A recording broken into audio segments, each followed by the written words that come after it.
les Blancs nous torturaient et tout. Et on veut donner l'indépendance pour qu'on soit comme les Blancs nous-mêmes. Vous connaissez les gens qui vont refuser. Je vais vous dire aujourd'hui, nous sommes à l'année 2020. J'ai suivi l'indépendance africaine. Une certaine presse raconte ceux qui ne voulaient pas. D'abord, il faut vous faire l'histoire.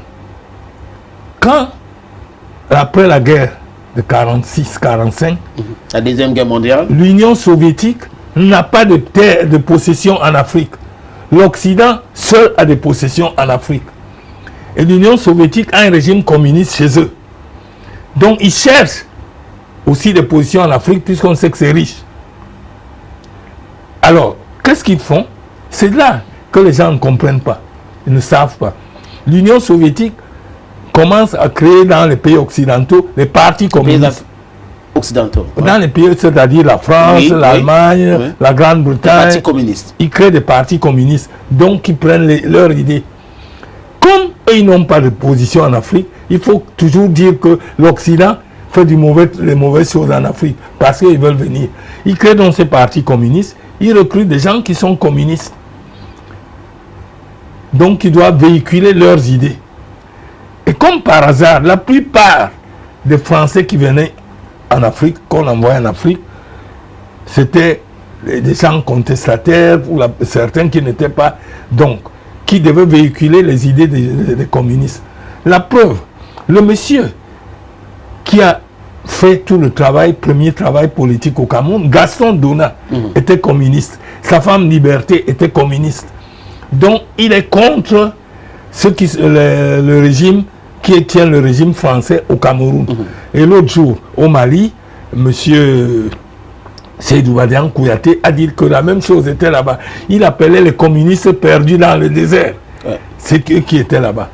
Donc, quand Gaston Dona amène le syndicalisme au Cameroun, il prend ça au Camerounais, après il leur dit faites un parti politique, c'est pas de gaieté de cœur, c'est pas parce qu'il nous aime.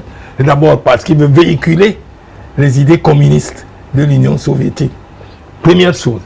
Deuxième chose, au Cameroun, ceux qui ne voulaient pas l'indépendance, comme par hasard, c'est Aïdjo, c'est Sopo, c'est Mbida, le seul qui voulait l'indépendance, c'est ceux qui n'étaient pas. Ceux-là, qu'on dit qu'ils ne voulaient pas, ils avaient quelque chose de commun.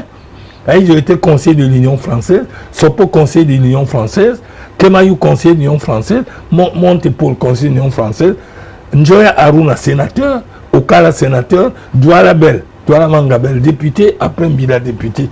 Eux, ils vont en France tout le temps assister aux assemblées, au Sénat, à l'Assemblée nationale, au Conseil de l'Union française. Ils voient comment les Blancs vivent.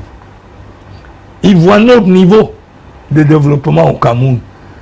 Donc, ils commencent à dire, quand les autres crient, ils disent, oui, indépendance, mais.